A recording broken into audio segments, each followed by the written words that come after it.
Oh my God, what a horrible 2 weeks or something. What are you guys up to? I know Rob called me earlier. I'm like, nah, I am way too busy to stop. Nothing but distractions, constant. Just, I can't believe I'm still going. I didn't even shower yet. I can smell my feet too. It's bad. It's bad. Want to see what you guys are up to? We got a couple of people in here. We got 5 people. We're starting a little early because I have a Jersey Mike's half a hero or hoagie or sandwich or whatever you people say out there, depending on where you come from. Everybody's like, that's not what you call it. You know, everybody has a different name. So I want to get back to that. And I also got a snack to hold me over. Yeah, I'm eating late. I'll shower later. I don't know. It's been crazy. We've got some cool stuff to show you guys tonight. It's just been constant. Well, it's that time of year, right? This is it. You either make your money in the first few months or you don't. And there's just so many things to do. We're going to be looking at a preview. It's a piece of a video I'm working on for the Toro TimeMaster, the Time Wasters, because that's what they've just become. I'll fill you guys in on a little bit of that. And then Mikey was over here, and we got rid of the KindaSucky motorcycle. So that was a nice event. Thrown that in. What was that, yesterday? I don't even remember what day it is anymore. Oh, my God. And then all of these carburetors, I showed you guys a little bit last week. I bought a bunch of different carburetors for the Tecumseh engines. And I bought another carburetor for Big Mike, the Scott's Kohler, what is that, a Kohler Command engine. And it's just, the video I'm working on is kind of complex. Like all I can do is take the footage, and I have an idea of what I want to do with it. So Contractor Mike was over here. We'll get right into it. Contractor Mike was over, and with his TimeMasters. So he's been having problems with them. His guys are very rough. He's rough. So he brought a TimeMaster over. It's mostly on my channel. I don't think all of it's on my channel. I got a Turf Master and a TimeMaster. He bought these a while ago. He bought all these different machines that are all broken. Mechanics, quote unquote, fix these things, but they're not fixed. They're not right. And so usually I've been trying to, get them going again. But then Mike and his crew breaks them. So as I'm trying to get them going and get them correct, other crap is happening. And I think at some point he thought, one, he could save money and not bring it to me. Number 2, he's under the gun, time constraints. Machines are breaking down. He's got all this. He came into some new customers. He can't manage them all. He's growing. And then at the beginning of the year, one of the things that people just don't do, whether you're a contractor or you're a homeowner or whatever, they don't drop off at the mechanic over the winter while we're not really doing a lot and we could use the money in the work. No, don't bring it to, Arch Den. Wait until everything fires up. Phone ringing off the hook, people leaving messages. So he thought it'd be a good idea to buy some unknown brand, tiny carburetor online, and that he would put it on himself. So he starts telling me about this. I guess it's about a week or so ago. I don't know. I lose track of time. He starts telling me, cigarettes out. We'll leave it out. I'm like, Mike, what'd you do with the original one? I threw it out. I've told you, Mike, never do that, right? Never, don't do that. Because then if something goes wrong and you bring it to me, I have no reference. And when we get a lot of machines, when I get a lot of machines, when he gets them, a lot of times these carburetors have already been replaced. And what do you think they're replaced with? They're replaced with some Amazonian special carburetor. So, and it's one thing for, a homeowner machine, but it's a complete other when your bread and butter is stuck in somebody's yard and it's a mess and you have to load it back up. You can't finish. So it's not running right. Was not running right. So we're finishing another machine for him, which is back already because they broke a cable. We'll get to that. Brings it back, and I'm going to show you some footage. Brings it back, and I pull the carburetor off. It's missing 2 gaskets right off the bat, right? So he didn't put on 2 at least 2 of the gaskets that should have been on there. So how it was sealing it all, but it really didn't run, right? So that's kind of why it's here. So I'm trying to go through this thing, and I'm noticing that this is not the right stuff. And the carburetor itself is, it's made okay, but I can't really assemble the needle and seat because, usually I'm going to show you some footage of that. You go to hang it on the float, and then you drop it in, you throw the pin in. It's not designed right, and the little hat that's on top of the needle is not big enough. So it just keeps falling off. So it's going to leak. Wait till you see, he almost killed his motor. He killed 2 days of mine, literally, which is hard to charge for. And he was here for this last day, and he saw what was happening and what was going on. And I said to him, I said, so next time you drop something off and I tell you it's not ready, you think you're going to effing believe me now? So I want to take us into that video, and I want to say hi to everybody. Time wasted mowers. Yeah, Jersey Mike's. Save me some, Archie. Yeah, it's pretty good. It's the first time I've ever had it. So I figured, you know what? I'll run some of that footage. There's not a lot of people in here. I'll run it anyway, and we'll try to stay within the hour and a half of, the show. I saw some of Ken's show today, but I think he was having internet problems. I wonder if he ever, because I told him, I said, you got to run wire. You got to run some Cat 5 wire. You got to run it to your son, because they're all wireless. The son is gaming on wireless. I'm like, ooh, I would never do that. You just wind up consuming so much bandwidth that nothing works properly. You have to wire it up. And then people like to use their phones to get on Restream or whatever, and then that consumes a lot of bandwidth. So you have to be talking to something somewhere close enough. And see, what a Mouse, because he's I got the Hyperlight hung up in the shop. What's the Hyperlight? What is that? I don't think I've caught up with that yet. What's a Hyperlight? Is it like really bright light? I got to do my other lights back here. Pretty much finished the lights in the basement project, but I haven't finished it out here. I don't know when I'm going to get to it. And now it's getting hot, so now I'm going to be up in the ceiling in all that heat, sweating the daylights out of myself. So let's go. Let me cue this up. And you're going to see some of the horror. Now, this is only part of the horror that I've been going through. So when I do the video, it'll include this, plus some other stuff, some other footage. It'll probably be a bunch of different videos. And I looked at him while we were working on the car, and I had a power failure.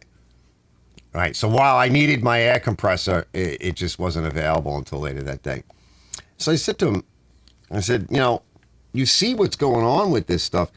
These cheap aftermarket carburetors, I mean, even like the HIPAA ones, they're not bad, but they don't come tuned for a particular engine. They list these applications, and you sometimes see a big, long list of different applications of machines or motors or whatever, a series of engines. But when I was opening them up for the Tecumseh engines, the jet sizes were all different. And you might have to drill it. And I've had people hit me up and say, I replaced the carburetor, and on different motors too, Briggs and Stratton, twins and singles. It's still surging. So in a little while, I want to show you Big Mike's command over here. I got that running today. And yeah, it's surging as well. It's running very lean. And that carburetor, I'll show you guys in a little while. I'm not sure how to tune that one yet. So I think I know what to hit and what to drill out. But now this is going to be an experiment. You can't make any money this way, And the homeowner or person that's thinking that they can try to fix one of these older engines, and maybe they've had the machine a couple of years, who knows, whatever, and they decide to go out in the garage, and they see the price is so appealing. Some of them are $15, some are $30, $40. It depends on the size of the engine, the size of the carburetor, and the design of it. It seems nice. While a factory pop might be 100, 125, 130. Oh, I'm not doing that. That's part of the problem. is that these things have been made so inexpensively by, overseas by people that don't earn any money and they don't have a standard of living like we do. And it comes here and it's sold so cheap because part of it is the labor rate, and the other part of it is the sheer numbers of these things. And so guys like me, you really can't have a shop on the street because you can't pay your overhead because everything is so ridiculously expensive. And if you want to fix something like this, you have to charge probably more or as much as what a new machine would cost. Let me cue this up. Here's Johnny Bravo. Let's see who else is here. Mr. Somebody, what's up, Mr. Somebody? And Velos goes, it's a high bay light. It's an LED light. High bay, so you got to put it up high, I guess, Robert. Robert goes, hey, Arch, gents, hope all is well. Didn't expect to see you on tonight. Yeah, I figured, you know what, why not? I just got done a little while ago. Like I said, I didn't even get a chance to shower yet. So let's run this vid. And let me see. Desktop audio, I got to turn my mic off. So you guys should be able to hear me pretty good. Once I do that, yeah, okay, that should work.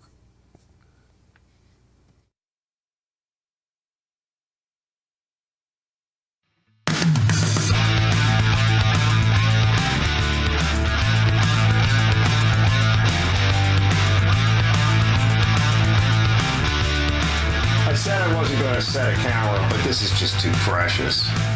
So normally, you just kind of prop the carburetor up. A lot of times you don't even have to.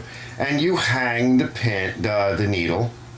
You hang it like that, and you get it ready to drop in. But it's so, I guess, small, that head, that if you're not like super careful, the pin will just keep falling out. So I don't know if he took it apart or whatever, but that's one of those things that if you're not familiar, that would drive you nuts. And if you didn't get it in right, then the needle and seat will not be positioned properly. And you can kind of tell here, it should be about parallel. Noticing there's a parting line, I guess, where it was frequency welded, vibration welded, and it should sit about parallel. And it pretty much is. So, yeah, I was like, ooh, you gotta hold it all. See how I held it? You gotta hold it all the way to the back. Oh boy, let's put a little on the threads. So maybe this was one of the ones that he said, oh, I'm putting a carburetor on. Did you keep the original one? No, I threw them out. Yeah, because somebody put this on with no gaskets. Of course, every time I do something, it runs right, when I'm done with it, or it doesn't leave. Let's see. Yeah, that's good. All right, now I can make up gaskets. Let me go do that, and then I'll put this on, and we'll give her a test in a bit. The next step. So how did you do it then? So boil water. Yeah, but how did you? Oh, you gotta. It gotta finish boiling. Proper amount of scoops in the useless machine, not so useless, like the diners used to do. Put a touch of salt. Remember? And then we'll just pour it in a little bit at a time, and it'll come out there. Isn't that nice? Yeah. What's up, Mike? Useless with no power. Well, we'll make it work out. That's right, contractor, Mike. We're gonna put everything back together. Yeah, when he brought it here with that crap carburetor, he got to about that fence or whatever, and the gas in the tank was pouring out of the carburetor. It went into here. Pull it over. Oh, jeepers, that's a lot. Oh, holy that's crap. not Keep good. pulling until that stops. Yeah, all red. Nice having a new crappy carburetor from China, huh? Look at that. Let me keep the camera kind of out of the way. It's getting kind of... Let's let it air out a little bit. Gas wash. Oh my God, fellas. Yeah. I don't have the air compressor yet. Power will be back on like, I don't know, maybe an hour. I'll go through the breaker. Talk to the power company. No, that should do it. All right, let it air out. Ah, jeez. That was a lot. That explains it. All right, that explains it, because I know it, because I remember seeing that, and I just kind of checked the gap on the plug, and I turned it like that, and my finger got fugue all over it. Nice RC12YC. we'll put that in a minute. We'll retest. And I think even the Briggs card that we put on, it may have been leaking in there. Maybe a little piece of crap got in. I don't have any air compressor, so I can't blow anything out. So we just went through it. It seems good. I cleaned the, well, it shouldn't matter, but I cleaned it out one more time. I replaced the bowl gasket, and I hit that whole lip area with a little wire brush. So that's a Nice. Briggs carb now, not the Chinese carb, a used one. And if we need to, we can adjust. Right here is where you adjust the RPM. The choke is on. Go ahead, give it a pull. See if it starts. Might have a lot of gas in there still. No. Pull the plug again. It's trying to fire, but there was a lot of gas in there. He's going to have to change his oil. If we can get it to the point where it runs, we'll run it. He'll go and change, finish the lawn he's working on, and then he can change the oil. But there's a lot of fuel that ran in there. It ran in there the first time with the crappy carburetor, and then something just happened now. Because we're working in the dark, and we're working on the ground, and I've got all of these carburetors and pieces pulled out. All right, let's see what happens. I don't see it leaking. It was pretty bad before. It doesn't seem to be leaking. I think it's just residual caught in the motor. All right, I'll see you guys in a minute. Yeah, so last update. So while we put the new carburetor on, doesn't seem, are new to this one, right? It doesn't seem to be leaking now, but a lot of fuel has gone into this engine. And so he was pulling it over, we were flushing it out, and now it's locked. And so either it's hydro-locked and or these valves are opening and closing as all that fuel is sloshing around. I suspect the piston might be hitting a valve. Power's back on. I've got compressed air. I'll update you guys in a bit. I'm going to blow it out. If I have to take the top off and gently move it backwards, and we're going to put a little bit of lubricant inside there. I like to use my mix of 50-50 of the tranny sauce and gasoline. We're going to massage it back, and I'll give you guys an update in a bit. But she's not leaking anymore, which is good. So this is what can happen. Carburetor can ruin your day. This is all day, Mike, right? How long have we been at this? Since the morning. Yeah, it's the morning. It's dinner time. It's dinner, yeah. But I have power back, so all right, let's go. All right, so Mike took the pull start top off, and I used a wrench, and I turned it just a little bit at a time, back and forward, back and forward. I put lubricant inside. I put the tranny sauce inside, and I also put some squirts of oil. He put the top back on. We've been pulling it over. Right, we're going to do a quick compression test. Oh, it felt gravelly. It was locked hard nice. lock. Now, I'm going to put his older plug back in, just loosely threaded it. We're not going to put the plug wire on. What we want to do is that's going to force some of that oil and whatever mix in and around places that we really can't get to. He pushed the back of the machine down to lift this up so that we could kind of turn it over and do our thing and blow it out. This is kind of what you want to go through. So let me put this plug back in, and as the compression builds up, it'll force those whatever fluids and oils in there into places that we can't just quite get to. So just lightly put it in, no plug wire, just bunch of threads. So just to be clear, so now I got to give up on the Chinese carburetor. I'm not showing it here, but I went around the yard and found all of these motors that I had and pulled all of the carburetors off. And that took quite a long time to do. And then I had to go through the carburetors as quick as I could, in the dark, mostly with camera battery lights, battery-powered camera lights. And so it actually did, that one leaked as well at first. I took it back off, and I went through it and stopped the leak. So that's why we kept referring to it. And I'm like, Mike, you need a Briggs carburetor. And not some Chinese thing. We don't really have the time to mess around with that and tuning and drilling of jets and all that. So it still had this problem, and it was locked hard. That's why I say it could have just been, it's cold seized, right? It's not from running. It's not hot. So we're okay there, and you'll see what comes next. Stand by. Get it in so that it's stable and sturdy. And we'll check the oil again in a minute, but we're going to want to do an oil change after all of this. All right, now you can pull it over. That's good. We're not going to try to start her or anything. We just want to force that stuff around. Make sure she's okay. Oh, you see it's still blowing out past the plug. You see it? It's actually blowing out right past the threads of the plug. Okay, let's put that plug in a little bit more.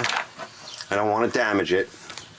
And then we'll pull the plug out and I'll blow it out. And then I'm just going to have him pull it over. I'll do a quick compression test and I'll let you guys know what I find. But that extra bit of liquid, fluid, oil, and everything there will skew the compression test. It might be, you know, a higher number somewhere, maybe 20 points higher. I give it another bunch of pulls, 3, 4. That should be good. I wasn't turning any. That's good. Feel good? Yeah. Yeah, it feels good, right? It's fighting you, I can tell. There's compression there. A couple more times. Yeah, that's good. All right, Mike, take that plug out. I'll blow it with the compressed air. I'll do the compression test. And then, you guys know, I'll put the other new RC12YC in. Eventually. Sweet. I don't want to run it too long, fellas. I want to check that oil again. Just let it purge out.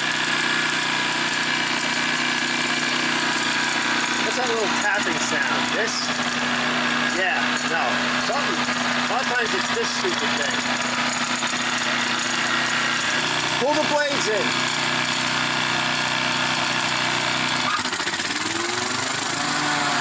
That feels good. I like that. All right, that's good. All right, I'll be back. Well, we'll get some fresh oil in it, especially these little motors right there. You're asking a lot from this motor. So it's got to work hard, spinning all those belts and pulleys and blades. And you can see cutting wet grass. What a nightmare today. It's just been constant rain. Yeah, but that's grass, though. What was on there originally was mud. All right. We'll fill you in a little bit. We'll do a quick yard test in a bit. And I'll adjust this up. We'll get it to about 34. 36 is max, but I don't want to do that for an older motor. Just then. Oh, is it losing power?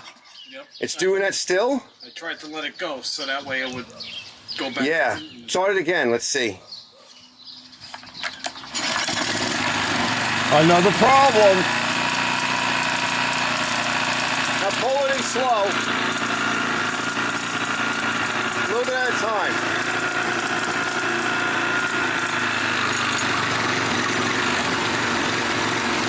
Yeah, it still does that. That's fucked up, bro. You think the motor is just dead? Pull it in again.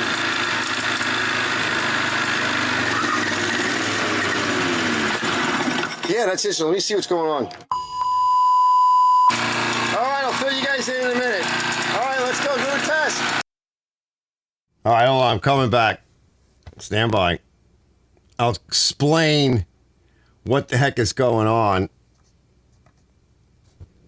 So this is another problem that these things have. And so he would tell me occasionally that it would be down on power, and when he pull the blades in, it would stall, and he'd have to milk it. And I would ask him, I couldn't get it to do it. Originally, when I went over this particular machine, he bought it from this shop that sells them and repairs them. And the craziest thing was, and you'll see in the video, they put a different carburetor on, or maybe it was the correct carburetor. I don't remember. I haven't checked my videos yet because I've been too busy. But they put a different spacer on, and it's a Holly spacer. And when Mike put the carburetor on, this AfterMarket carburetor, which I'm not sure why he did that. I think it started to do what I showed here, where it would lose power and die. So I guess he thought, well, I'll just buy a carburetor from Amazon, pick something, shoved it on there, didn't replace all of the gaskets. It was missing 2 gaskets, and just kind of piled it all in there. And this phenolic spacer, this heat spacer, the ear broke. And also on this motor, somebody was in there when he bought it. Maybe it was him, I don't know. But they stripped out one of the bolt holes on the head that holds the carburetor on. So I put a helicoil. Now, Mike, when you see what he does, I don't know if he was using 3/8 drive. I always tell people, try to use 1/4 inch drive and no banger guns. because you strip stuff out. So when he put this thing in, he pulled some of the thread out from the Healy coil. It just snapped the ear off of the phenolic spacer, and it's the wrong one. So originally, I don't know what happened to the original carburetor and the original phenolic spacer. That was not ever there, and somebody used a Honda spacer. So I went and got another Honda spacer and I put it on there, and I was having a different problem. And then we had a similar problem come back, which you just saw, which is an older problem. And then it dumped, as he was bringing it in through the yard, it dumped a tank of gas into the engine because that Chinese carburetor had a faulty flow. When I grabbed the Briggs carburetor, maybe it wasn't clean enough. Maybe there was some, I mean, I had cleaned out the tank and everything, but I don't know, something happened where it leaked. Took the carburetor back off, cleaned it again, put the original equipment carburetor back on, and it runs great. Once we cleared the jam, right, the C's. Clear the C's, you're running it without the air cleaner on, it runs great. Put the air cleaner on, problem is there. All right, so I wanted to show this. So do you guys know flathead Briggs, the older flathead Briggs with the primer plate, you know that they warp. And I have fixes for them where I glue the gasket on, and that does very, very well in my channel, very well. So I have like 2 or 3 videos of trying different things out. So one of the things is, and I'll show this more in the video, is this is all plastic, and it goes on the end of the carburetor. And up underneath here is where the throttle and the choke rods and the pivot points, they lie right underneath there. I'll put a little light on here. So those mechanisms sit, and there's not a lot of clearance. Remember, these guys roughhouse these things big time. I don't know if you're going to be able to. Yeah, you could see it that way if I do it like that. All right, they roughhouse. So there's not a lot of clearance. They beat these machines up.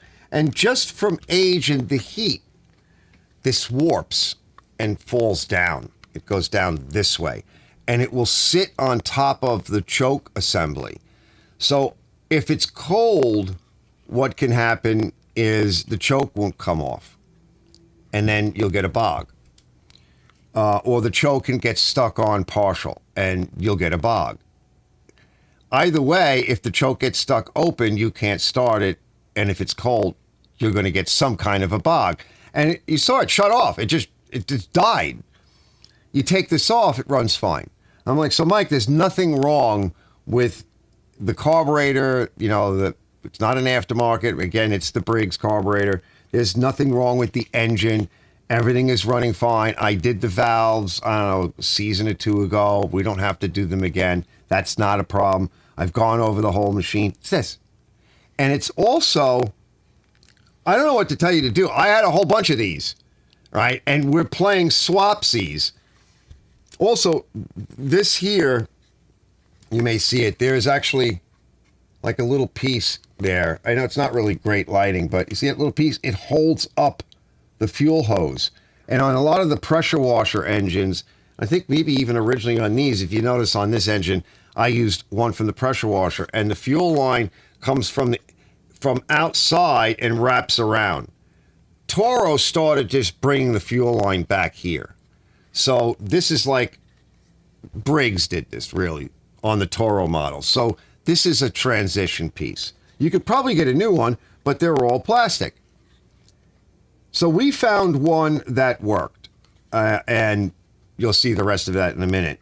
And that's one of these really flaky problems. Depending upon what's going on with the engine, you know, what temperature it's running at or whatever, what the general condition is, sometimes it doesn't happen. But as we went to different ones, we were able to either reproduce the issue or solve it. Now, there's another little problem, too, is that on these motors, now I'm not showing it here tonight, and that's going to be on the actual video, but there is a choke stove. It's a bimetal that goes on top of the muffler. And it's a nice little design. I mean, the Flathead started doing it a long time ago, and others do it. But this one here, first off, I always check them. I go back and forth. I make sure they work good.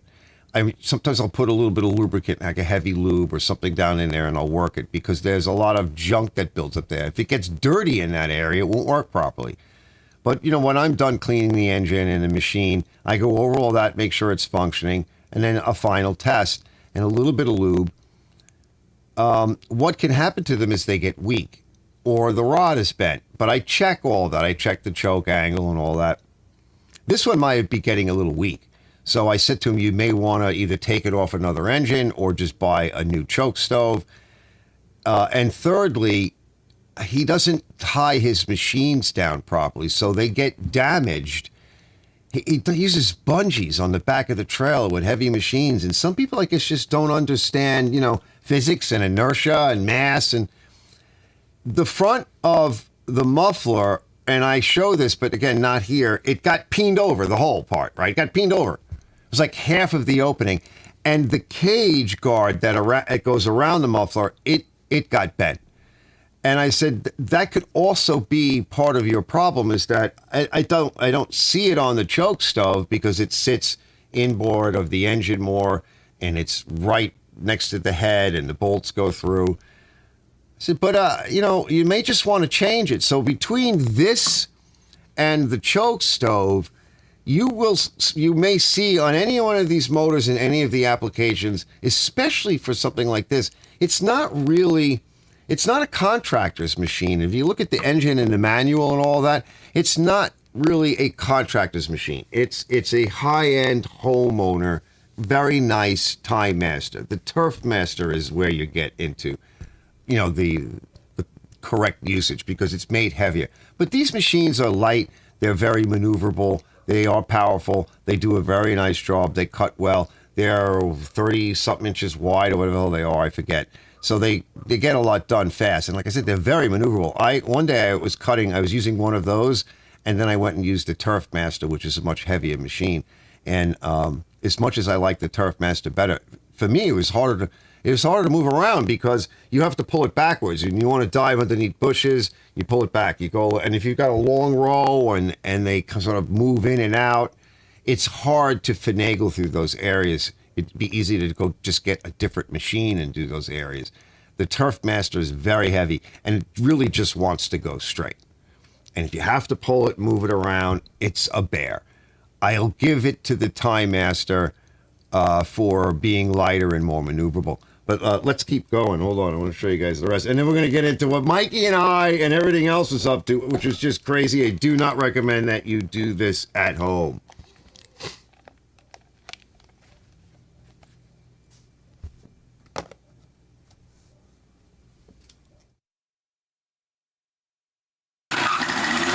That sounds smooth.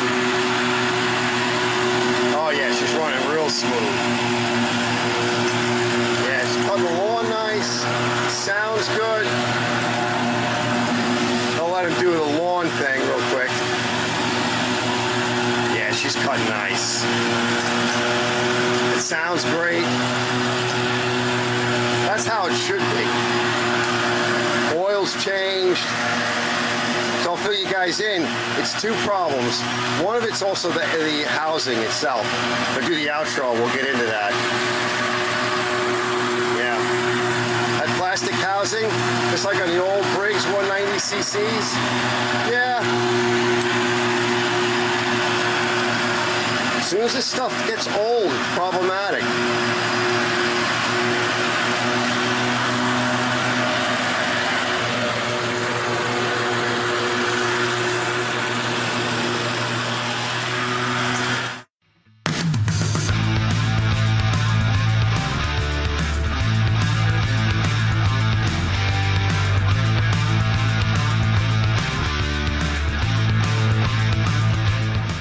Next morning. Look what Mike's got me involved in here. Mike's his back is to us because he's in shame. Fuck this bike. Yeah, he's mad. Look what we got going on. So we've deployed the Simplicity Sunstar to its maximum effort. It'll shove it up there, right? We're almost done.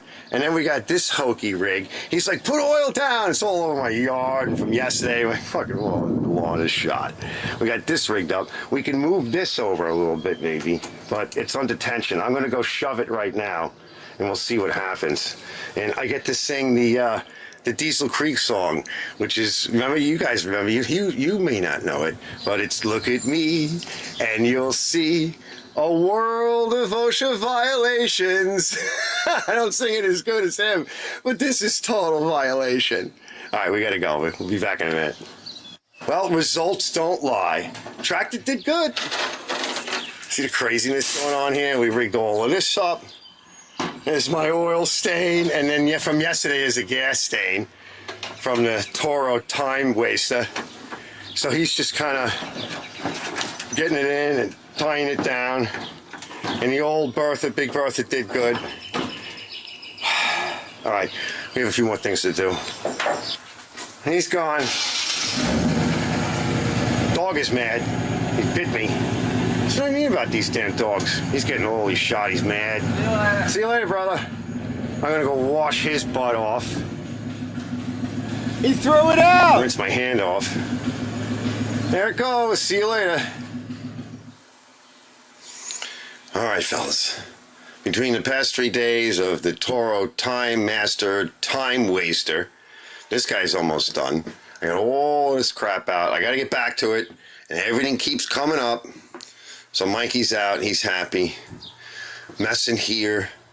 I'm gonna put this stuff away. I wanna show you guys something.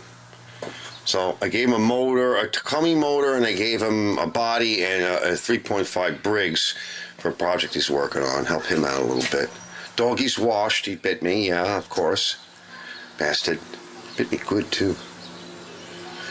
He's mad, he's cranky, he's a cranky man. Gotta put cranky old Tom. He's happy now, though. He doesn't know what to do. So Spot is back. I don't know if I'll clean that up right now. I'm tired. Let's go in the back. Let me show you. So Mike, I asked Mike. So this guy, we got to put a motor on. This became useful. I want to just close it up a little. So that's the motor that I grabbed the carburetor from for the Toro TimeMaster that you just saw. So that had the original Briggs carburetor. He dropped this thing off. I think somebody, contractor Mike, dropped it off, kind of gave it to me to keep it around if you want. I think it actually runs and the pump might be okay. Well, now we won't know, right? But I did make it run, and it wasn't really running when I got it. And I said, well, let's just see if this motor is any good. Mostly because, you know, these are useful. I have a couple of TimeMasters myself now, and I figured, you know what, if it has the original equipment on it, you know, there's bonus there, and it's free. So I pulled apart some other stuff, but I pulled this one off. I'm like, all right, Mike, we're going to be using this, all right? We're in a pinch. We're going to use this carburetor. So that all worked out. I kind of covered it over and plugged it up, and it's back rotting on the side. Stand by, hold on. But it became useful for the TimeWaster. I just want to close up that one hole over there a little bit. Motor's okay. Another tank. I gave him a tank. We're going to need this tank, I think. This he picked up and he gave to me. It looks like the drive system might be useful. The motor turns over, so but the carb cap is off, and it's like, all right, we'll tilt it this way for now. Just leave it, and I'll put it in the back. I got to put away the shit in the shed. Let's go see if Mr. or Mrs. Rosie or whatever, or Ronnie, the nocturnal gigantic animal, is still living back here. So I think we got a raccoon. So I don't know if this is going to produce fruit. It's been producing parts fruit. These, I think I know what it is. It's got issues. That one over there. Boy, this would have been perfect to lift up that 600, 700 pound motorcycle. Especially if I make forks for the front of it. Big Mike. You need this thing. But that's like many hundreds of dollars later. Yeah, he's still there. There he is. He moved. Yeah, let me zoom in a little bit. See him? Him back there. It might focus. He's tired. They crap all over everything back here. So there's a number of machines that it might be able to go on. Oh no, that carb is faced the wrong way. F me. All right, we'll have to deal with this another day. There's a lot of machines back here that I'd like to go through. How am I going to get the raccoon out? He'll get mad. I don't want to get bit.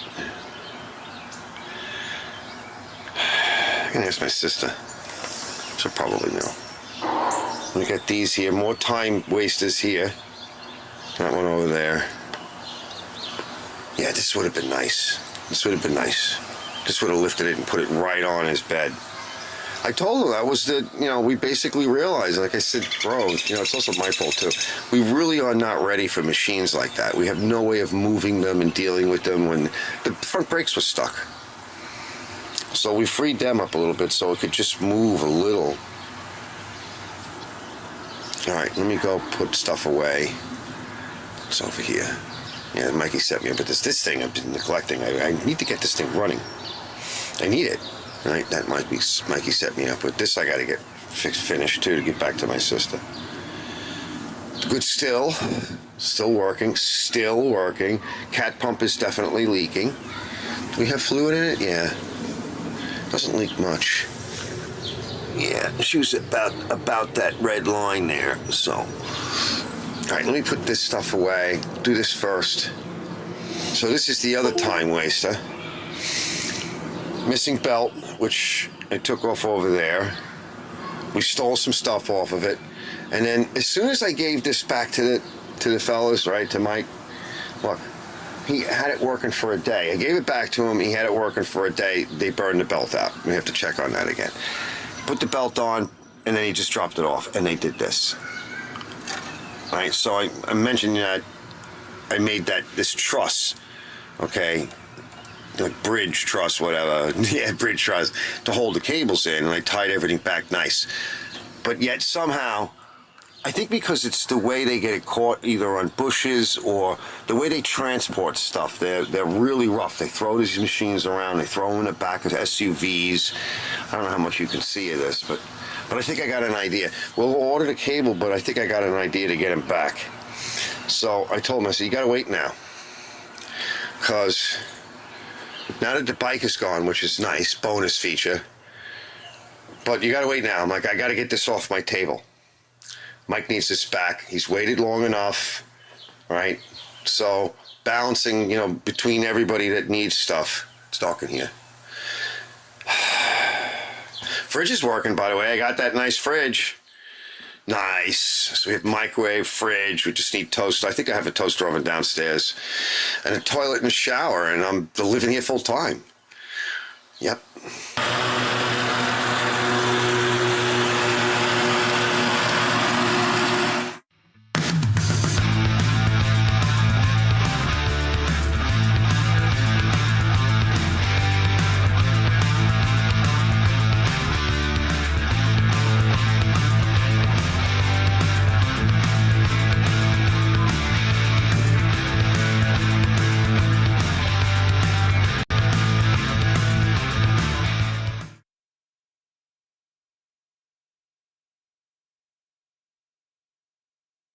This, I want Mike back on. Brett, I think when you came in, it was right after the segment on the TimeMaster. You might want to go back and check that out. There's some interesting stuff in there about certain interesting failures that occur over time that you might want to check out. So if you're interested in that, because when you said hi, we were pretty much getting into the crazy kind of sucky thing. Let me see what you guys are up to, and then I can finish up.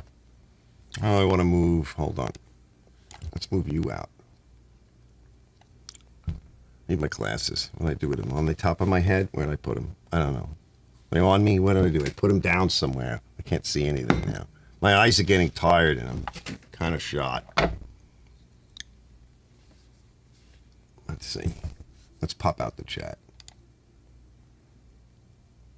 Pop out chat.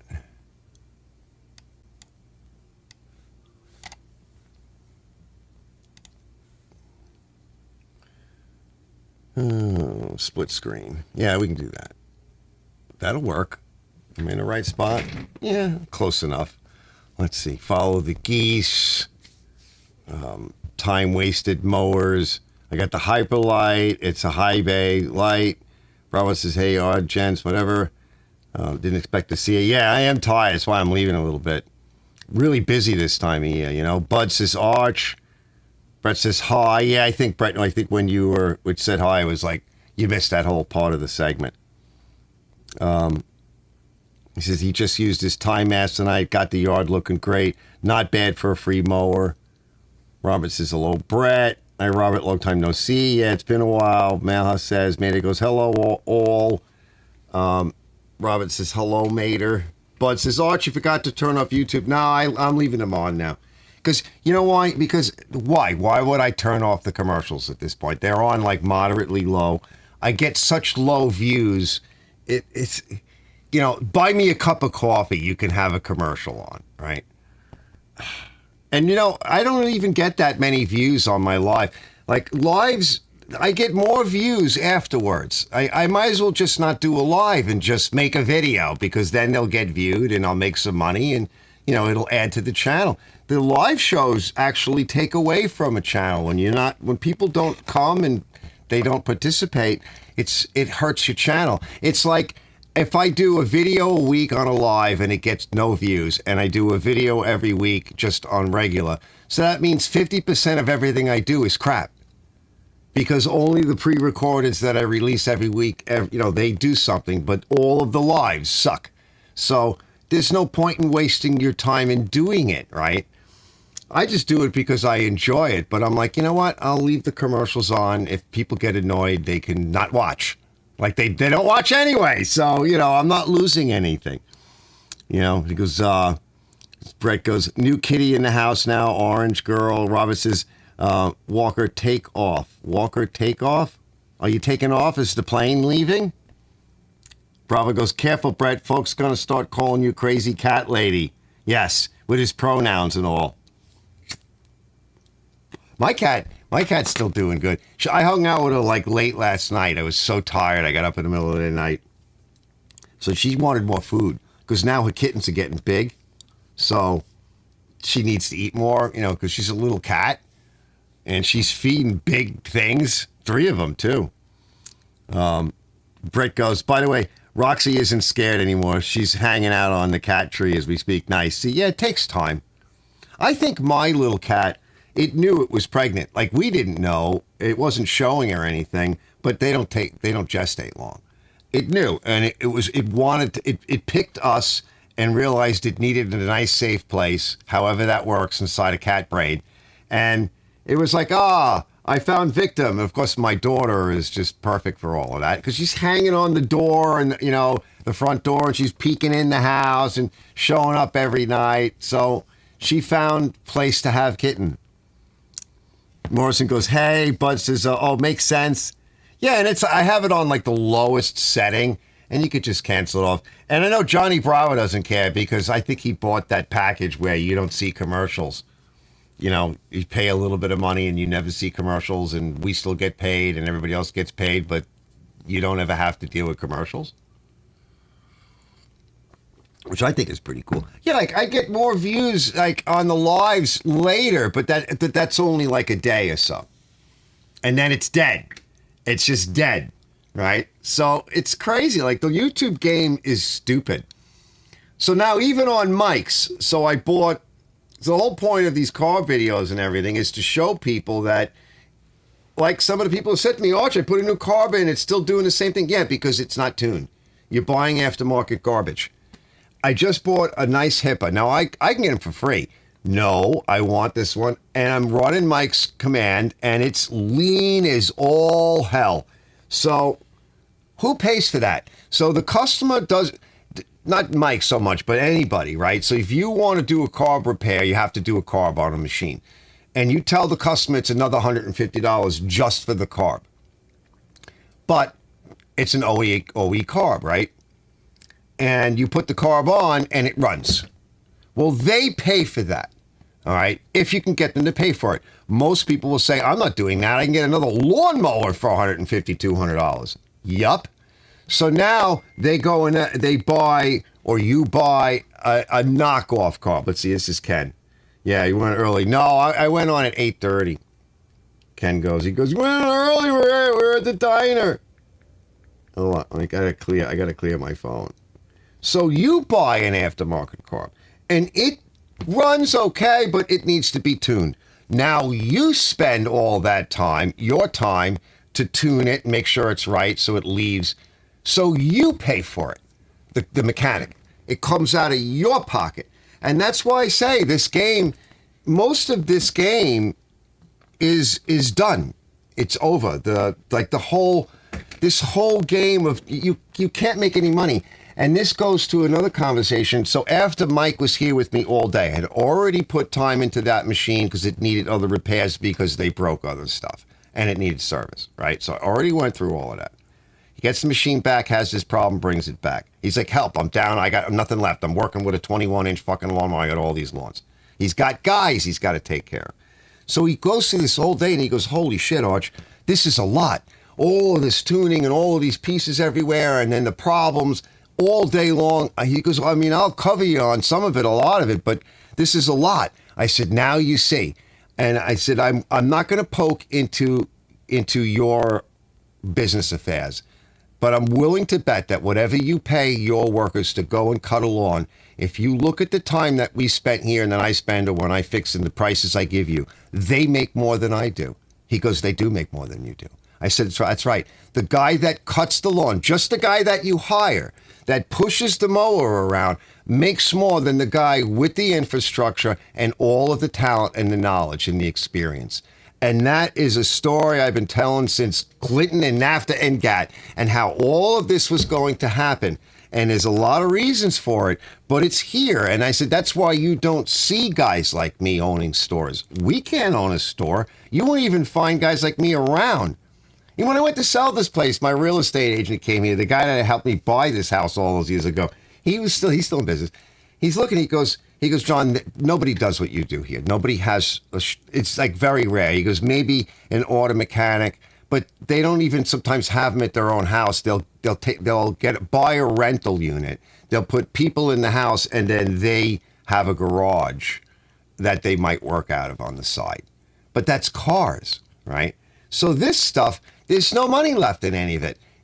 And another guy called me up today. You wanted me to fix the pressure washer. I'm like, I don't know what to tell you. All right. That's a time waster. Okay. It's yet another thing. Unless you don't mind making a few dollars an hour, but how are you going to pay for the tools and the lighting and the heating and all the electric and then what they're doing to the industry on top of it. And they're making garbage. So yeah, it'd be great to say, oh, just buy an aftermarket carburetor. Just buy it. Yeah, just go buy it. Then what? Who's going to pay for it? So you're kind of screwed. And these companies, like, they can make the carburetor halfway decent. Right now, that one that Mike bought, that was a total piece of shit. Right? If you can't hang the needle on the float, you got nothing to work with because it jammed up and it puked fuel into the engine, wasted all that time. God help you if it was running when that happened. It would have completely seized the motor, would have ruined it. Let's see what Ken says. He goes, I fixed a hand pump backpack sprayer. The guy wanted to pay me in singles and quarters. Yeah, that's how they see us. Because I've had these conversations before with you fellas where, let me just catch up a little bit. Archie's a granddaddy in the kitchens. Yeah. I love to watch. I want to be able to put specific commercials on, but they took that away from us, right? Because I want like the ones that have to do with. By the way, there's that Allstate commercial where that crazy guy, the hazard guy, somebody's leaf blowing or he's leaf blowing or something, and it blows it blows all the leaves on the car, and the car has an accident, right? I'm like, I want that commercial. Anyway, because Ronnie goes, yeah, I'd rather prep for a colonoscopy than watch commercials or cut grass. Yeah, AZ goes, sweating is good. Yeah, sweating. Bud goes, I don't buy new. I like repair, even if it costs me more. But I am rare. Everything new is one step worse. Yeah, well, that's because everything new is one step worse. That's the problem I'm getting into, right? The newest stuff is the worst. Now, of course, when I work on the contractor stuff, there's more headroom. There is no room in the homeowner nonsense. There's no room in it. The contractor stuff, this stuff is even used could be $1,000, $500, several $1,000s. News, $10,000, $15,000, right? It depends upon what it is. So there's more headroom there, but there's nothing left in the silly homeowner stuff. It just isn't there. Unless you find something. I did one for a lady. I'm going to come out with a video on that. You know, she kind of tried. She didn't know it was a tune-up, but she tried to get it running or clean it up, and she did a lot of noob things wrong. And I was able to kind of put the machine back to right very easily. But that's not like a completely common thing. And it's the people, too, because, you know, when we were younger, when I was younger, my dad would go up to Seeker Hardware, and he had a relationship with that guy, and they would talk to one another, and he bought other things because it was a hardware store. And the guys there would tell my father what you need to do, or if you bought a new machine, he has to come back because, you know, we do the oil change, the first oil change. We're going to make sure that everything is okay with the machine because we're warrantying it.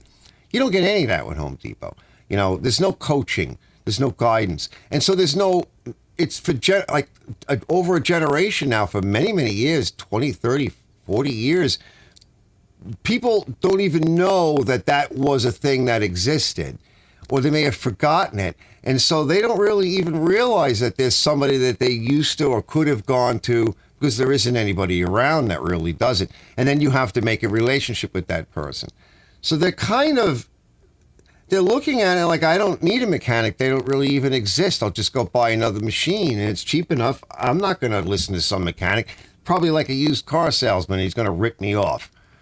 So all of that has just gone away and has been degraded, as opposed to a contract, because a contract is buying expensive stuff from a place that sells it.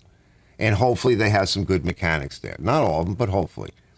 But that's where the money is. The average person they have no connection to any of this in any way, shape, or form. And there's no money there now to have a connection with it. And so, you know, I like the old stuff. From the latest I like is maybe 2010. Or I should say the newest. I like this, like 2010. Let's see, what shot talk about the leaf blower that isn't street legal. I don't know what that is. Sweating is good. What does sweating have to do anything? Why do we have sweat? You know. If Brett goes, you know, kittens can have kittens as young as 5.5. I think she's about 8. That's what the vet said.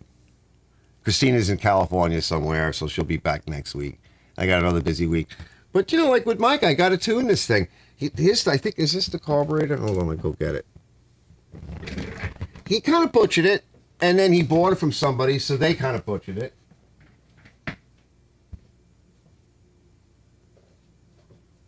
So then I'm yelling, right? So I bought an aftermarket Chinese air filter.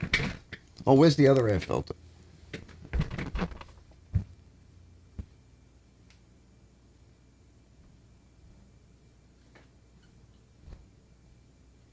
And, right, so this is a command, right? This is the Kohler command. So no one's replaced this. And God knows how long. It's a bit squished. I bought an aftermarket air filter. I had to squish it. It's too tall.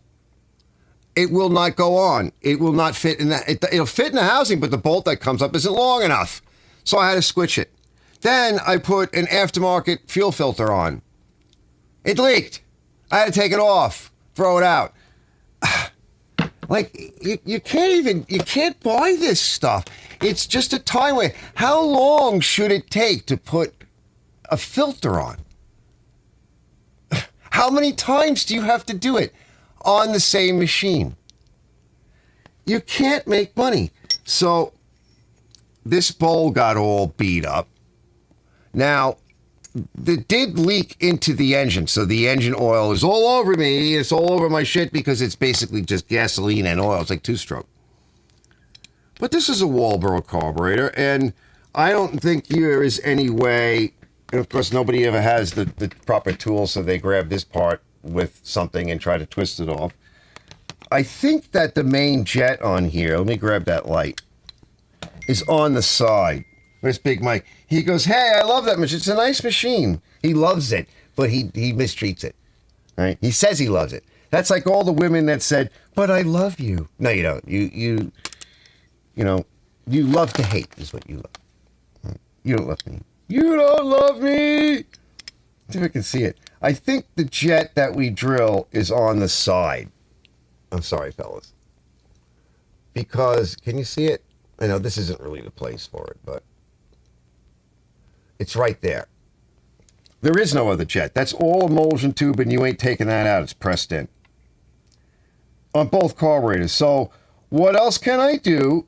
This carburetor, I think, is too far gone. What really scared me is on all my videos, I often say, like, anytime carburetor or anything, I'm like, blow with low pressure air, right? Don't use high pressure air. Mike goes, I took the carburetor apart and I just blew it out. I said, what'd you blow it out with, Mike? Did you adjust the pressure down? He goes, well, compressed air. I said, did you take the pressure down? No.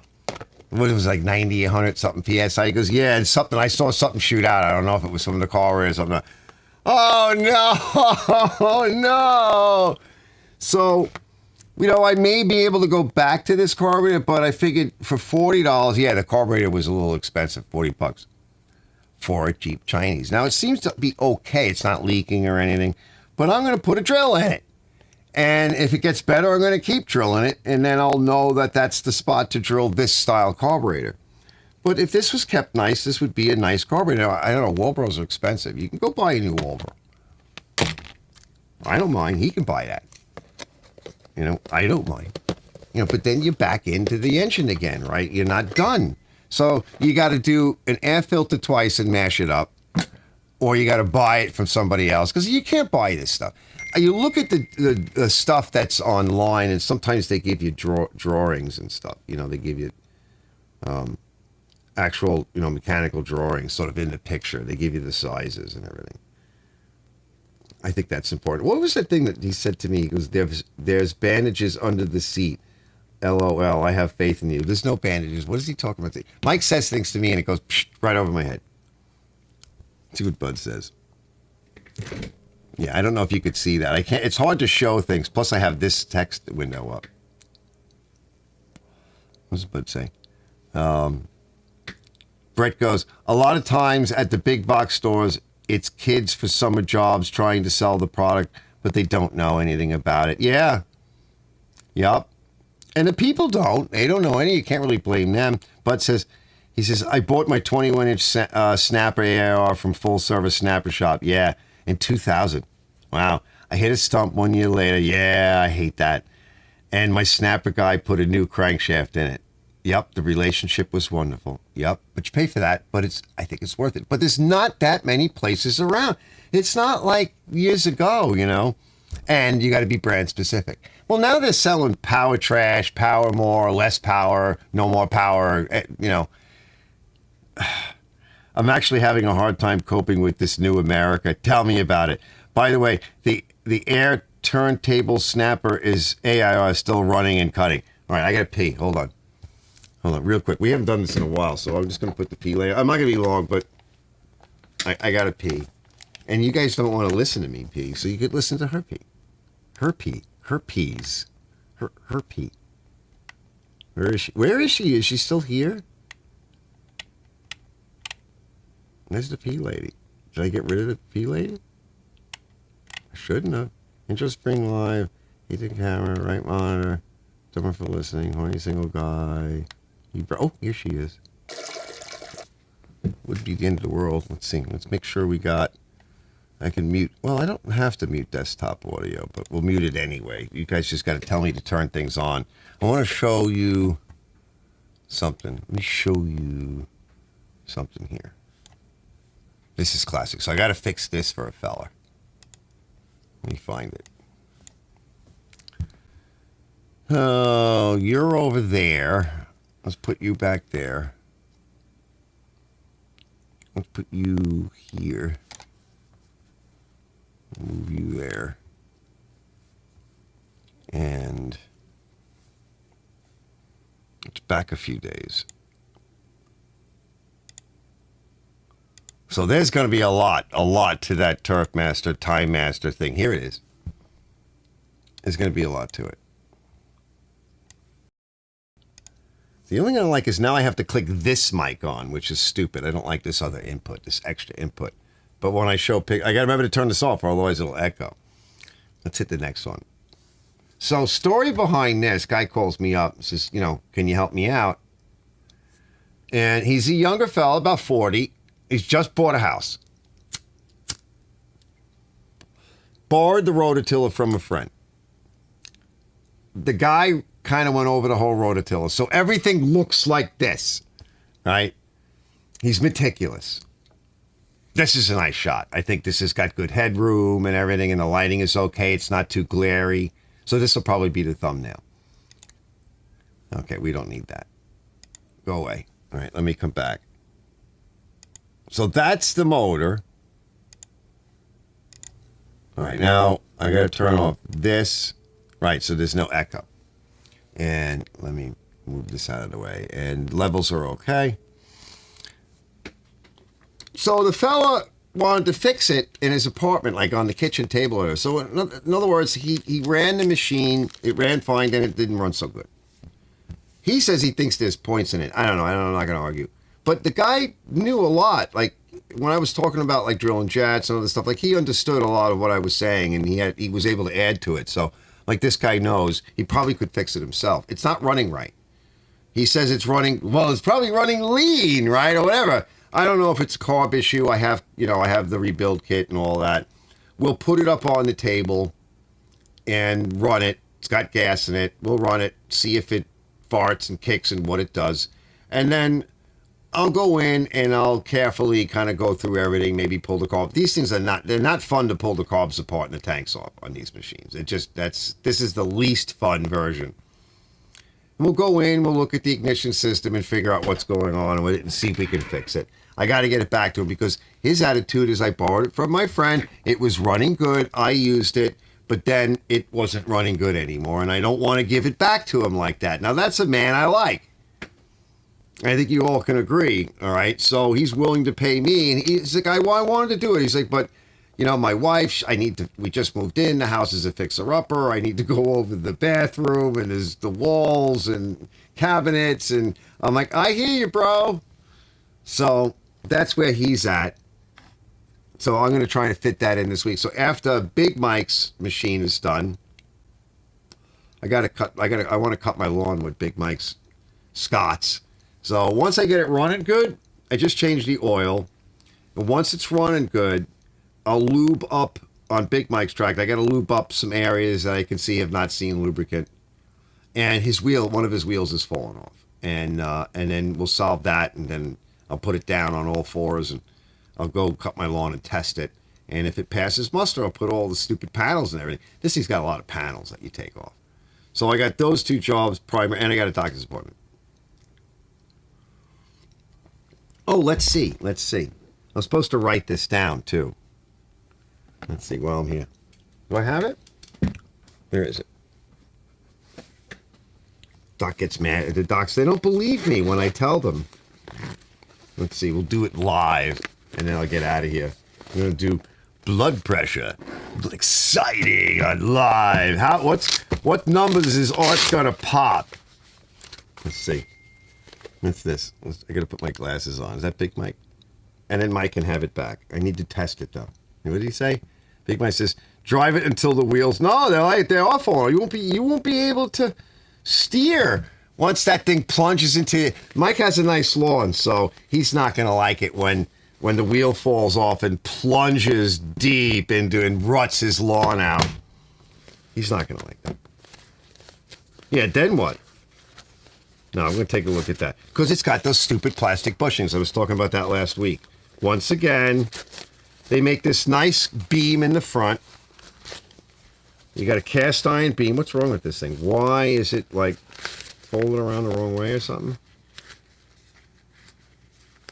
I thought I put it away properly. Guess not. I used it like last week. It's just stuck.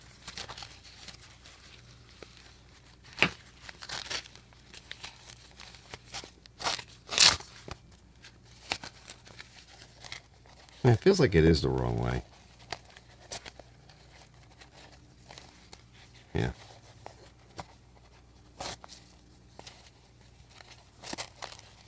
I don't know how it could be. Does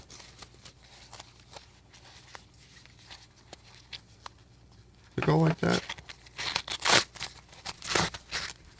Let's see, stick my arm in it and see what happens. I don't know if it is on right or whatever. I forget, I used it last week, but I don't remember now. I don't think I have it on the right way. Yeah, it's not on correctly. It's like they tell you to do it this way. I had it the right way originally.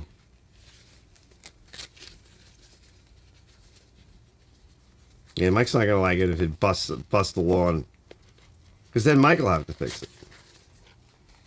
Just clean it, Mike. It was really dirty. It was the dirtiest machine that I've worked on in a very long time. It was dirtier than almost anything else I've ever had to work on. It was really bad.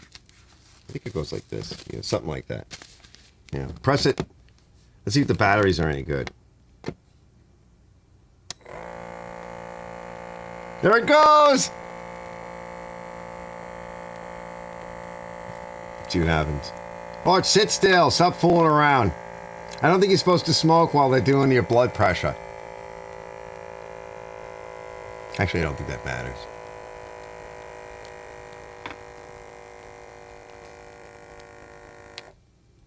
Let's see.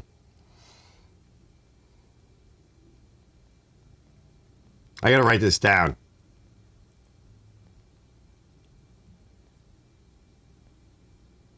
Play suspense music. Oh, it's gonna blow my arm apart. Okay, it's a little high. 136/75, right? Which is still pretty good. Usually it's around, let me write that in there. I have to do it, so I might as well do it now. It's actually a little high.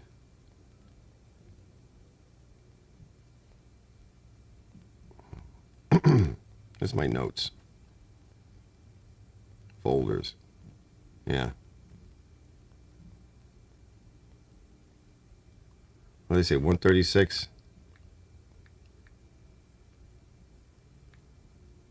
Over 75. And 81. Yeah, I was definitely stressed today. And it's like 9:48.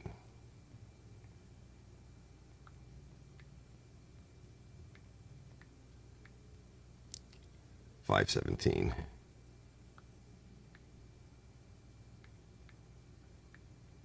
Yeah, they don't believe me though. It's not bad. It's not that bad. What was it last week? It's usually around 117/66, 124/72, right? It's a little high, but it's usually like 120 over like 60, 70, something like that. It depends. I'm not really relaxed, and I've been stressed the past couple of days because I've been pushing so damn hard. I actually need to stop. That's still very good, actually. But they don't believe me because I go in there and it's like through the roof. I'm like, because I hate being in places like this. I don't like it. Some kind of white coat fever or something. I forget what they call it.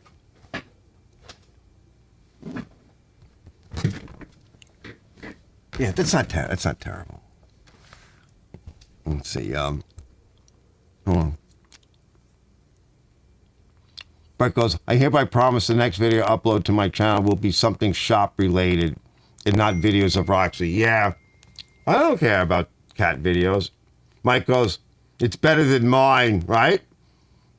I hear you. Well, I've been trying real hard. Like, I have to take it when I'm relaxed. I want to take it in the morning, too, but I'm trying to get going, you know? What did Mike say?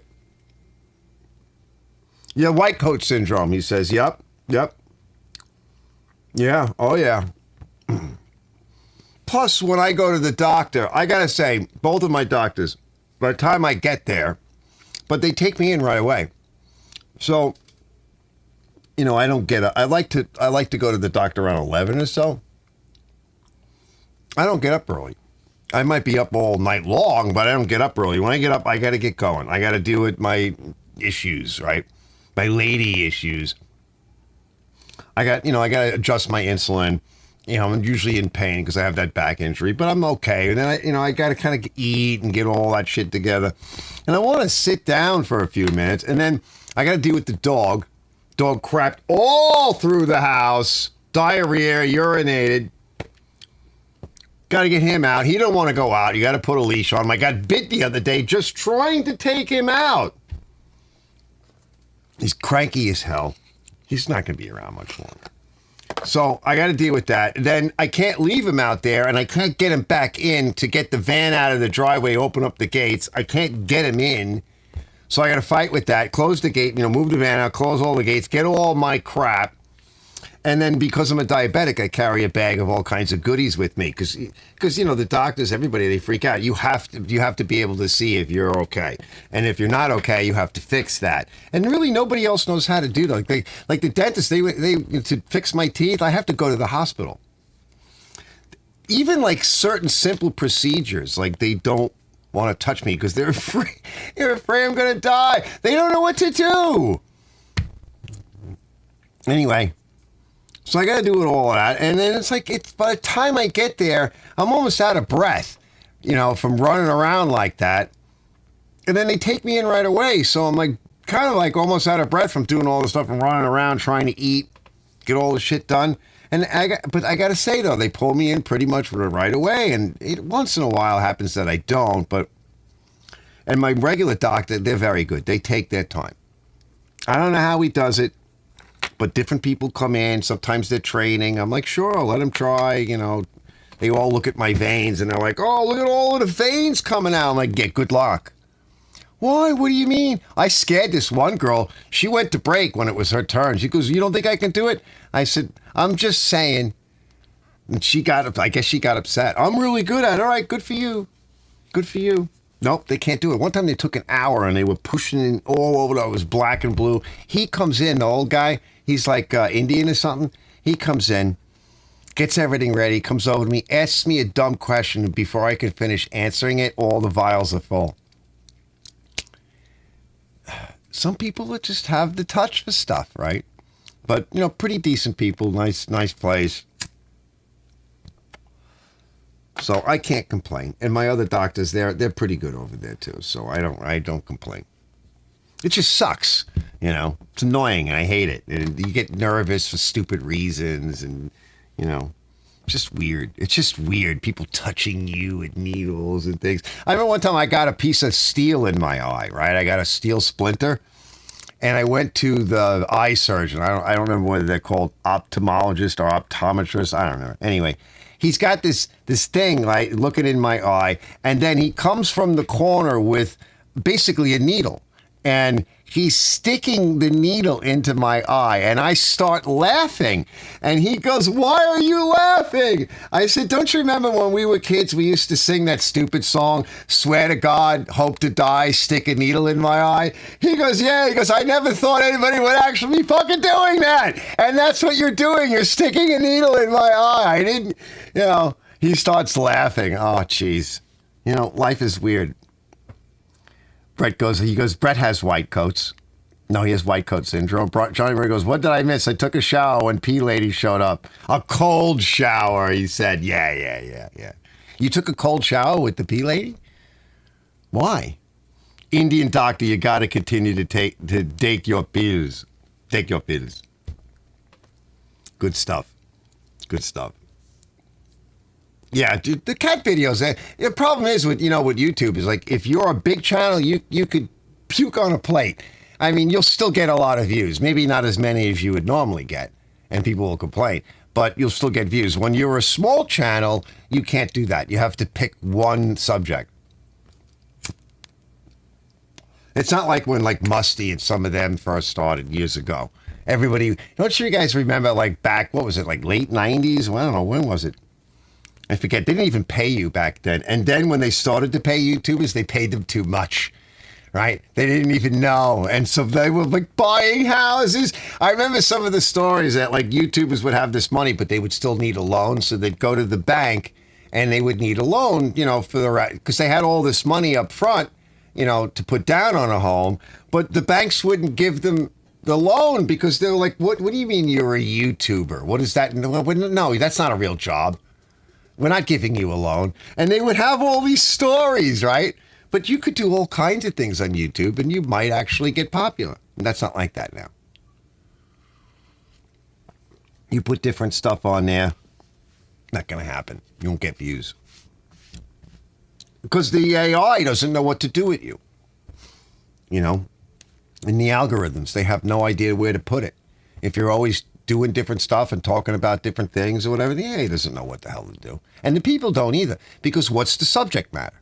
You know? Let's see. Indian doctor, yeah. Brett goes, he goes, my cardiologist is Indian. That's what he says to me. Yeah, I know. It's hard to hear him sometimes. What, doc? What is that? Did you take the pill today? I told you when you take this, you have to. It's protective to you. It's what? It's protective to you. You have to take the pill. He's a good guy. I love him.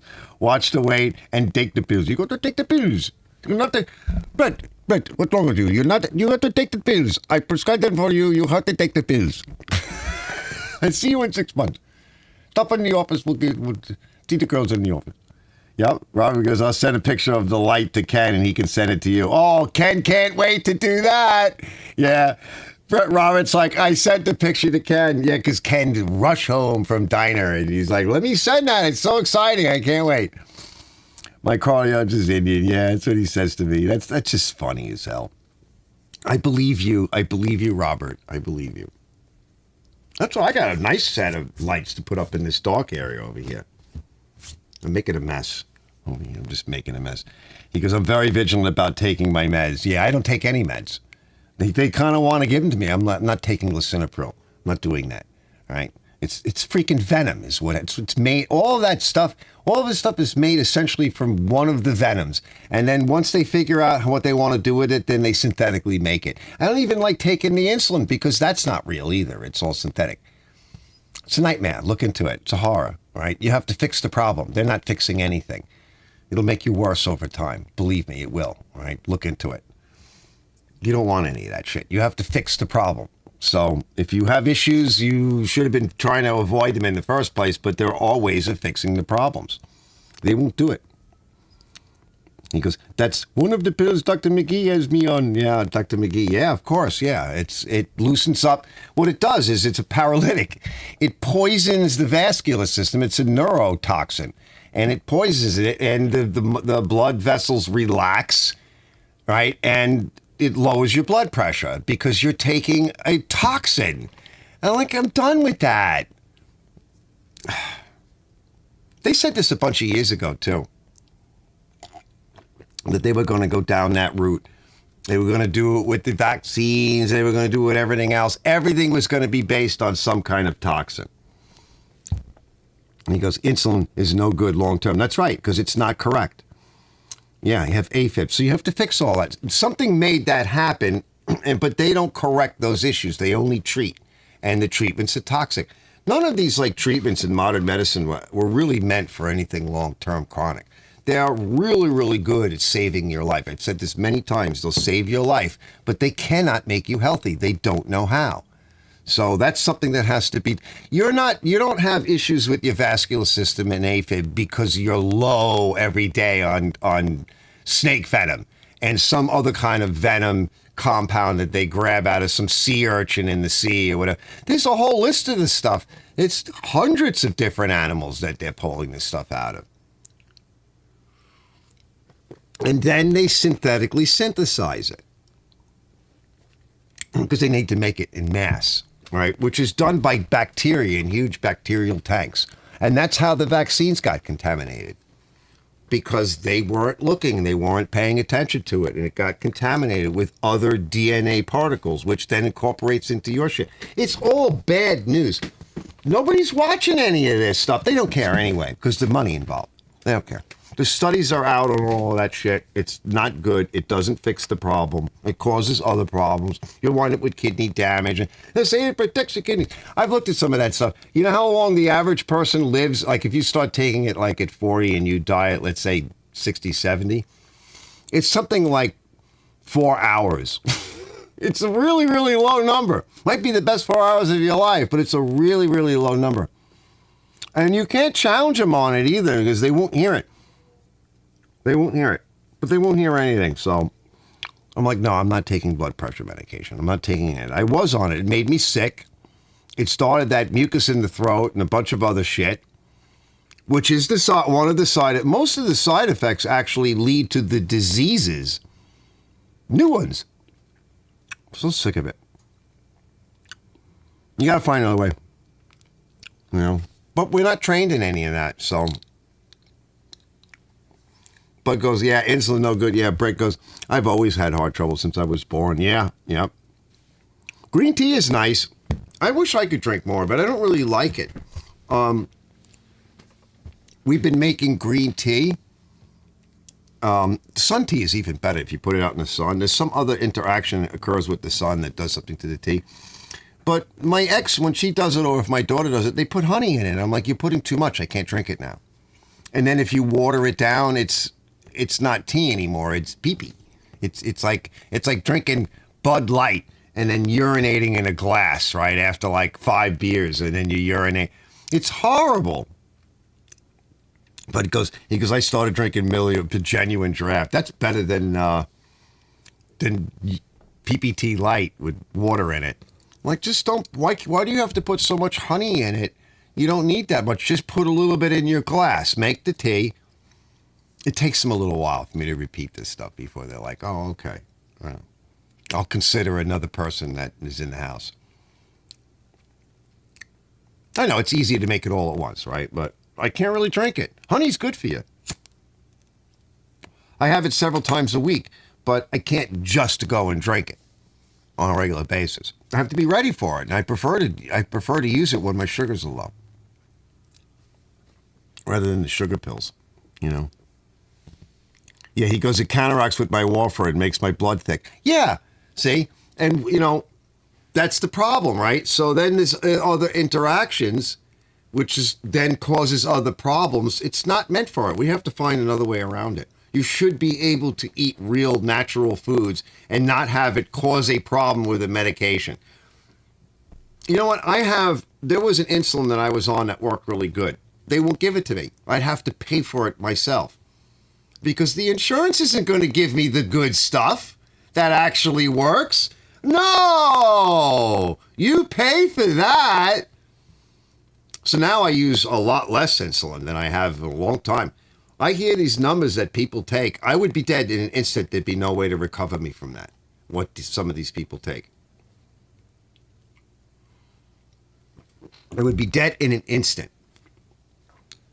Huge numbers of insulin. Very small amounts I take, and it still makes big changes. And even like a small amount, like this is like a natural fruit bar, but it's concentrated fruit. So my sugars will go up from this. So I have to go and check in a little while. Now, if my sugars are low, this is perfect. Now I've been so busy, I got to be careful because it looks like my sugars are going up and up at night. I take a couple of units of insulin, I could wind up crashing at 2:30, 3 o'clock in the morning because it's around that time, maybe what time you wake up, 5 o'clock, 6 o'clock, whatever, somewhere around that time, about an hour or two before you wake up, your body starts producing adrenaline.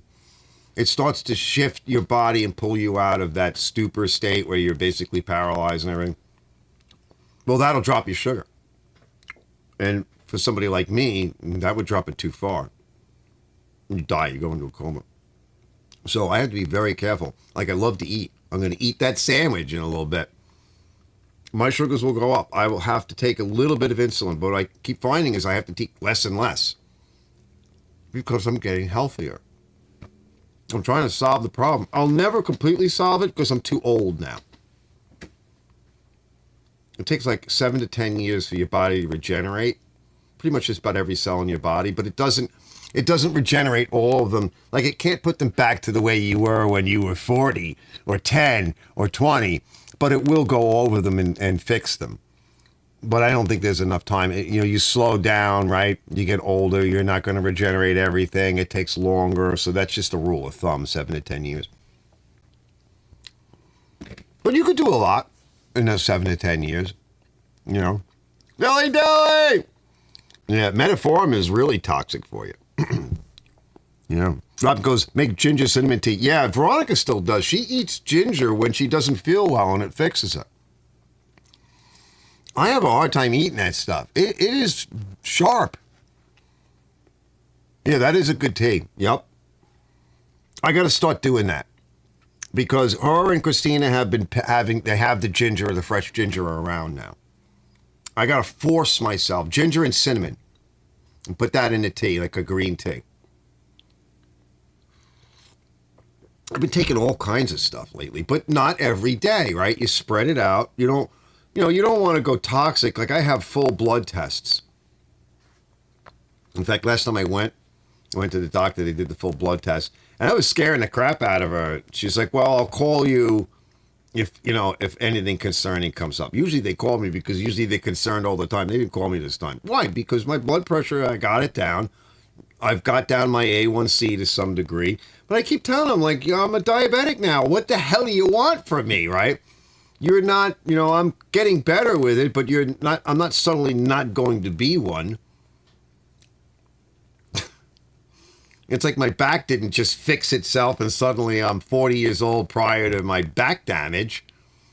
And it's like if Brett has heart issues, you'll have heart issues. You can make it stronger and better. But, especially as you get older, you may not completely fix it, but you can reduce the symptomology, which is, symptomology is equated to the disease. You have fewer symptoms if you've had symptoms, and then you have fewer symptoms because of what you're doing. That's positive. You're getting healthier. There is another scenario where you don't have any symptoms, and all of a sudden one day you die, where you're asymptomatic, and then you're dead. Yeah, that's bad. We're not talking about that. All right. To the pit of misery with us all. Yes, metformin long-term cause. Yeah, it destroys your kidneys, yeah. And other things, your liver. It screws you up. It's good. It's good for the initial. And it also sometimes is used as part of a like I said, a lot of this stuff is used as part of a diagnostic. It's to put the fire out. And then let's see where the smoke is, and then let's see what's going on from there. And we just rely on them. And they don't know what else to tell us. And they're also not allowed. Like you have to get different certifications if you want to get into naturopathy and all that kind of stuff.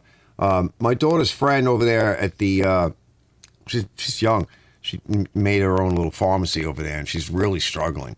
But she's trained in a lot of the alternative stuff. You have to have licensing from the state, and you have to have education on it, and you can do it. But not all I think more of the younger people are getting involved in it. It's what it seems like.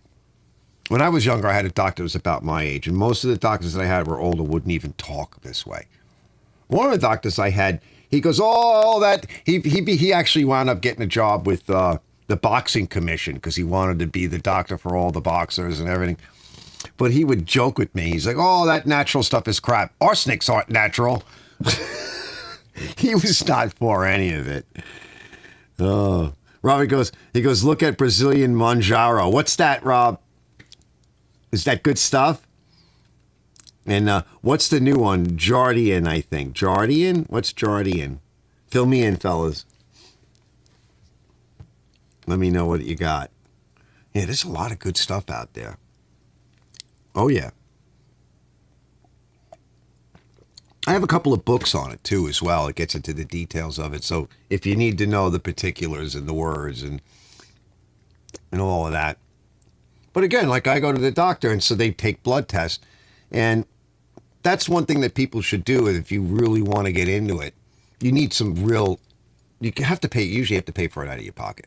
You need a lot of different kinds of blood tests to see where you are. Because you don't want to make the mistake and have something, out of balance and too toxic.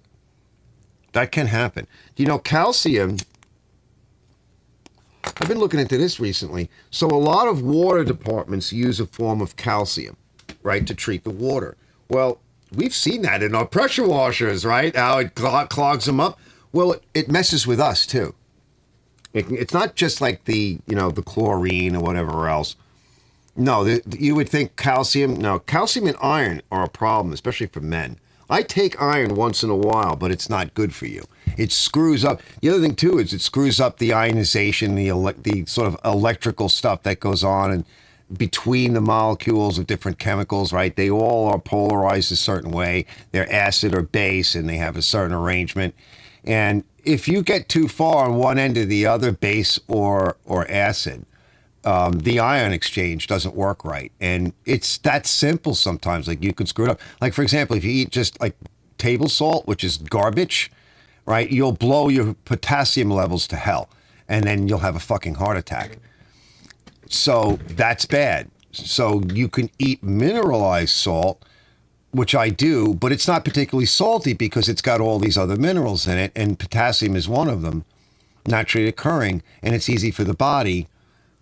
But even that, still, if you use too much of it because it doesn't taste as salty, and then if your water has got a lot of this, it's not regular calcium because there's different types. There's, as you know, calcium chloride, calcium blah, blah, blah, right? They all set up different. So it's the type that's being used in the water districts, right, to kind of clean the water and protect us. But if it's too much, right, it's a problem. Yeah, right? Hold on, let me back up. For lowering A1C, right. Robert goes, that was Brett. Robert goes, yeah, let me turn this thing back on again. Hold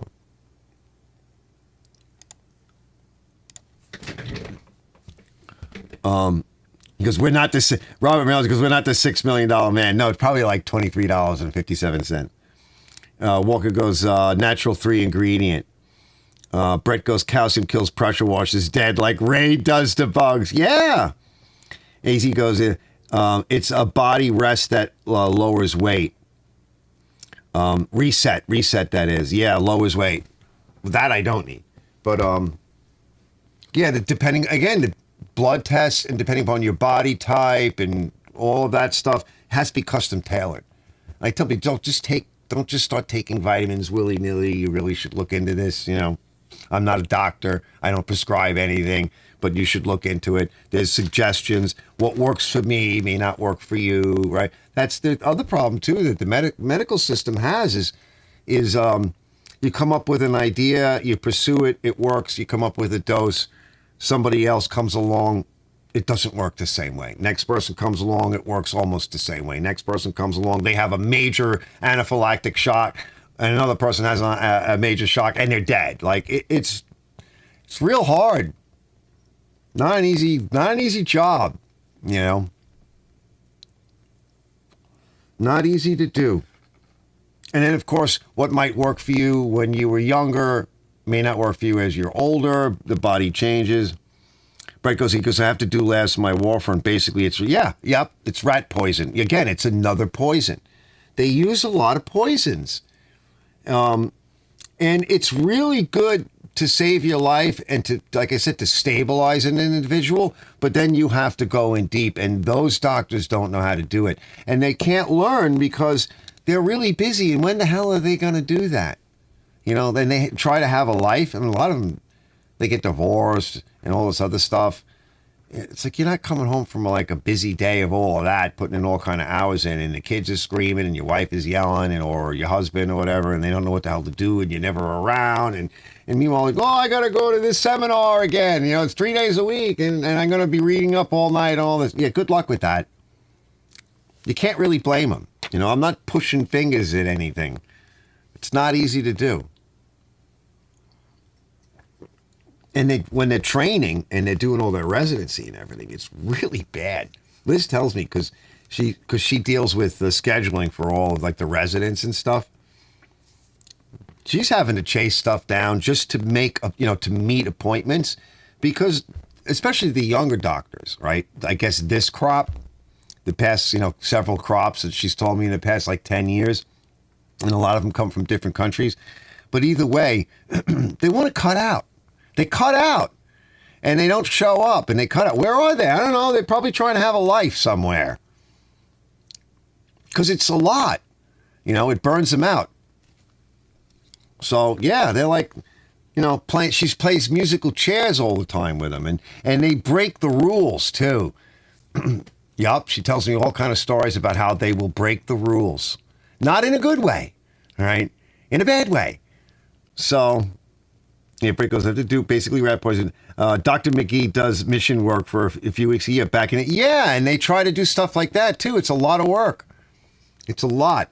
It's a lot on them. So it can be difficult for them to catch up on some of the newer stuff and to see what's going on. Not all of them are going to do that. They don't have time to do it.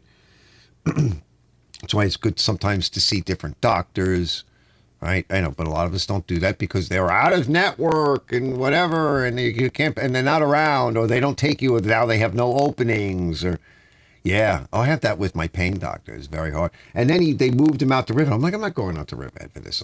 You got all of these people here. I can't. You've shoved me around for years, right? And suddenly now you want me out in Riverhead. Like, no. For years, you gave me different people and shoved me with them, and I didn't even like them. But now all of a sudden, you want me back with Dr. V, and you want me out in Riverhead. They play these games. Because a lot of it is the people that do the scheduling, right? They come and go quick. They burn out. Like at the doctor that I like, my daughter's always telling me there's only one girl there that she likes when she deals with them. And she's been there a while. But all the other ones come through and go out, come through and go out. And you get people with big attitude problems. They're not necessarily mean to you or anything. They just are not going to help you. You know, just not. So Liz was telling me the other day that somebody in the office told a patient to do something. The patient was scared. And Liz isn't in that authority to intervene, but she heard what the nurse practitioner was saying, and she was livid, and the person was frightened, and it wasn't even the right information because of this whole frightened and interaction person thing. And she's like, I was so mad, and she really can't intervene. I mean, she knows what she can say, she can't say, yeah. Yeah, it's bad. Yeah, sometimes it gets real ugly. Yep. They don't know what the hell they're doing. They don't handle people well. Yeah. Dr. Connor, please report to the eye office, the exam room. Dr. Connor. Yeah, that can be his mission work. It's great. What time is it? We got to get out of here. So anyway, let me finish up with what I was saying. Brett, you might want to check out the beginning of that. Where are we? I can see myself over here. I'm waving. I'm like behind, right? Yeah, we're an hour 52. We're almost at the 2 hour mark. I try to keep it to 2 hours, hour and a half. I wish I could do an hour, but not everybody shows up right away. It takes me a while to get going. It's like an hour. It's hard, It's hard. It's hard to do. I don't know what happened with Ken today. Ken, what happened to your internet? Did you put wires up yet? You got to put wires up. I bet you didn't. It's easy to do. He knows how to do it. I don't know if he put wires up because you try to do all this wirelessly. It just screws up. He goes, yeah, I want to see the TimeMaster. I think you'll like the first part. It's part of a video I'm working on. It's really hard to do. But says some people get in health profession for the money. But yeah, they're not people, right? Yeah, you're absolutely right. There is some good money in it. Can you blame them? No. Because college is so effing expensive, there's only a handful of jobs that will actually help you to pay off your ridiculously high expenses. So, yeah, again, I'm not really poking fingers, but yeah. But also, too, you could be a really good doctor, but you have terrible bedside manner. Like my doc has got, both of them, they got good bedside manner. I think a lot of people say that's rare. If you can find both, you're in. But so the only thing I got to cut back on is the coffee. The cigarettes, not so much because I smoke the Senecas, so that's just tobacco, and it doesn't. Don't ever buy anything from Philip Morris, which includes all of the companies that Philip Morris bought. The crap food companies like Kraft, and I think, did they buy Nabisco? Oh, they bought a whole bunch of them. That's why we have all the junk in all of these packaged foods, because they did the same thing to the cigarettes. They turn everything into poison. You can't even sell this stuff overseas. They're like, nope, that's all poison. But you can do it here. What the hell is that? That's why we get sick and fat and everything else. And say, oh, it's funny. My friend Arthur, I'll tell you this story real quick. So my friend Arthur and Rob Piro were over, right? We're playing music or whatever.